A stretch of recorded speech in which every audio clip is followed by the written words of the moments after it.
Hey, Marc Millan here. Thank you for letting me be a part of your day. Today I want to talk about a leader's focus, and I'm going to give you 3 areas and a couple of points for each area that I think can really help you. On a monthly basis, I do these 3 things, and I really believe that if you will start to practice this and apply this to your leadership, you will start to see consistent growth and sustainable growth over time. So there's 3 areas that I believe a leader's focus should be on. It's influence, inspiration, and inspection. So you want to influence, you want to inspire, and you want to inspect. And I'm going to give you some notes for each one of those.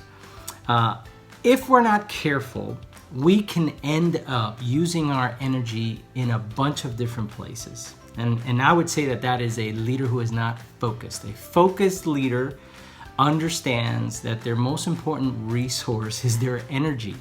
If I don't have energy to meet with the person that I need to meet with, if I don't have energy to think about a problem that I need to solve, if I don't have energy to lead a meeting, then I'm really doing a disservice to the impact that I'm having, right? So my energy, your energy, is extremely important, and it can be depleted if you don't focus it on the right thing. So today I hope to help you, give you these 3 areas so that you can start looking on a monthly basis and make sure that you are creating margin and time for energy to be poured into these 3 areas. The important thing is to avoid being busy and make sure that we are productive.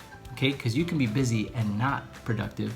In fact, John Maxwell has a great quote, and he says this: activity is not necessarily accomplishment, right? It's like you're spinning on that wheel, but you're not moving anywhere. There's a lot of motion, but there's not really any movement. So I think that's really, really important. So let's jump into the 3 of these. We're going to talk about influence, inspiring, and then inspecting. Let's start with number 1. Use your energy to influence people and strategy. You want to be able to influence people and strategy. So in the people side, you want to have development going.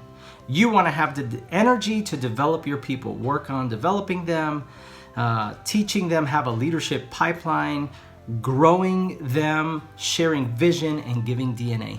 And when I talk about DNA, I'm talking about our culture and how things get done. You need energy for that, and they need your energy for that. They can't get that from anywhere else. Your energy has to be focused on that side of your team and your ministry. So developing people is huge. And the other part of that is your strategy, which is really your plan. What is your plan? As you get people and you move them along towards the vision, what's the plan? So you want to have energy to influence the strategy of your team and the strategy that you have in place for what you want to accomplish. And that involves looking ahead, getting fresh vision. In other words, here's where we are today, but here's where I want to be a year from today. Getting a strong blueprint, right? Becoming an architect. How does this thing look? How do we start to put the framework on this thing? And you map it out. So I would say development of people, and then the strategy of how you're going to grow those people. That's the first area you want to have energy for, which is influencing people and strategy. The second area, you want to use your energy to inspire action. You need energy to inspire people. I don't think there's anything more discouraging than someone trying to inspire us when they don't have any passion or energy. So our energy needs to be kind of guarded so that we're able to inspire people. Now, how do we inspire people? Well, I think we do it 2 ways. We give them vision, and then we model it. And when we talk about vision, we're talking about communicating clearly, not just communicating information. Anybody can do that. When you're giving vision, you want to be able to say something compelling. It has to have your heart. It has to have enthusiasm. There has to be a point by which I walk away with something that I think about and challenges me and grows me using stories. So giving vision requires energy. And that's one of the ways we inspire people. We give vision with enthusiasm and clarity. The other way we inspire action is we model it.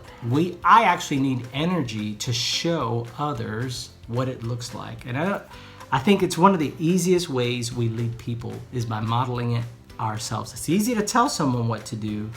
It takes a servant leader and a great leader to show people, right? I can say, go do this, or I can show you the way. And I think that's a huge part of leadership, but it requires energy, right? So using your energy to inspire action is huge. And then the third one is use your energy to inspect growth. Now this is important because if you don't take time and you don't have energy to inspect, you could be working on a lot of things that maybe are not working very well. So inspection is really, really important. And I think there's two things you got to focus on when you're inspecting. Evaluate and delegate. So evaluation and delegation. When you're evaluating, you're measuring progress.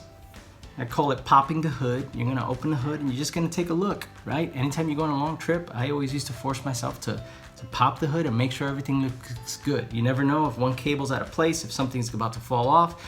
If this doesn't have enough fluid, you pop the hood, you take a look, and you measure where are we with things. What is the status? You check up on systems. Are they working? Do they need to be revised? So the evaluation is very important when you're talking about inspecting growth. And then the other part is delegation. Is there a plan in place to raise up leaders that are coming up in succession? So who is leading? Who is learning? Is there a breakdown in succession? Who is your next? And this is a personal belief of mine. You could use your influence to grow followers, or you can use your influence to develop leaders. There are some leaders who just want followers. They want to be the one doing everything, and they just want to have a bunch of people following them. And then there are other leaders who use their influence to develop other leaders. And the real difference is that one of them is concerned about succession. They want to see someone else succeed them and move things beyond where they are. And I think that's an important part of using your energy is I get to empty my cup into someone else. It's not my responsibility to fill another person's cup, but it is my responsibility to empty it out, pour it into someone else, so that someone else learns what I know and they begin to grow beyond where I could have ever gone. So those are the three areas of focus that I tend to kind of put my energy into every month. Influence, inspiration, and inspection. I think these three areas require our greatest source of energy if we're going to accomplish everything that God's called us to accomplish. That's all I have for you today. Until next time, from my heart to yours.